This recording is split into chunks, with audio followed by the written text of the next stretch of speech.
ఉన్నారు. ప్లస్ అక్కడ జనంలో భారతీయ జనతా పార్టీ స్ట్రాంగ్ గానే ఉంది, హిందుత్వ సెంటిమెంట్ ఉంది అక్కడ. ఆంధ్రప్రదేశ్లో తెలుగుదేశం నాయకులు తప్పించి భారతీయ జనతా పార్టీలో నిజమైన భారతీయ జనతా పార్టీ నాయకులు ఎవరు ప్రమోట్ చేశారని నాయకులు కావాలి. ఇక్కడ నాయకత్వపు కొరత ఉంది. ఇక్కడ తెలుగుదేశం లాయలిస్టులైన నాయకులు ఎక్కువ మంది ఉన్నారు. దాని వలన భారతీయ జనతా పార్టీ ఇప్పటికిప్పుడు ఇంకోటి అప్పట్లో 98లో మంచి ఛాయిస్ వచ్చింది, అప్పుడు చెడగొట్టుకున్నారు తెలుగుదేశంతో పొత్తు పెట్టుకుని 99లో. మళ్ళీ 2014 మంచి ఛాయిస్ వచ్చింది, అప్పుడు మళ్ళీ పొత్తు పెట్టుకుని చెడగొట్టుకున్నారు. ఆ తాత్కాలికంగా ప్రయోజనం పొందుతారు ఒక టీం, ఇవాళ తాత్కాలికంగా మళ్ళీ ప్రయోజనం పొందుతారు ఒక టీం 24లో. కానీ ఆ తర్వాతన ఇక్కడ కేడర్లో భారతీయ జనతా పార్టీ కేడర్ ఎవరు ఎదుగుతున్నారు ఇప్పుడు?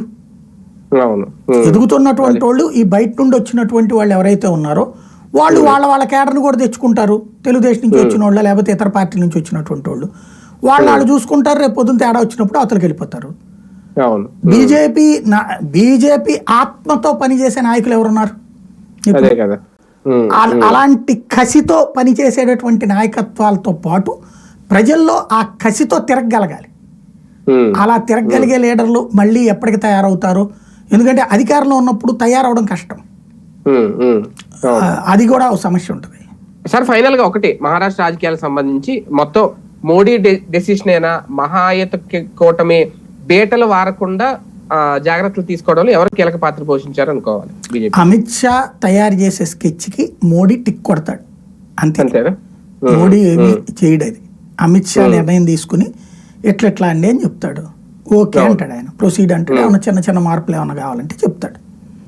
కాబట్టి అది క్లియర్ గానే పక్కా పిక్చర్ తోనే వెళ్ళారు. షిండే కూడా క్లారిటీ ఇచ్చేసారా? బీజేపీ అవసరం షిండేకి ఉందా, షిండే అవసరం బీజేపీకి ఉందా అనేది తెలిసిపోయినట్టు. షిండే తన అంతట తానుగా పార్టీలో మేబీ ఇక్కడ రెండో కోణం అనుకుంటున్నాను నేనైతే. ఒకటి, షిండే భవిష్యత్తులో విభేదించి బయటకు వెళ్ళిపోవచ్చు. అవునా? ఏదో ఒకటి పదవులు ఇచ్చినా కూడా వెళ్తారా? పదవులు ఇచ్చిన తర్వాత కూడా ఏదో పితూరీలు పెట్టి లొల్లి చేస్తా ఉంటాడు. అంటే అంత బలం కూడా లేదు కదా సార్, బయటికి వెళ్ళి సాధించేది ఏముంటది? లాజిక్ ఉంది.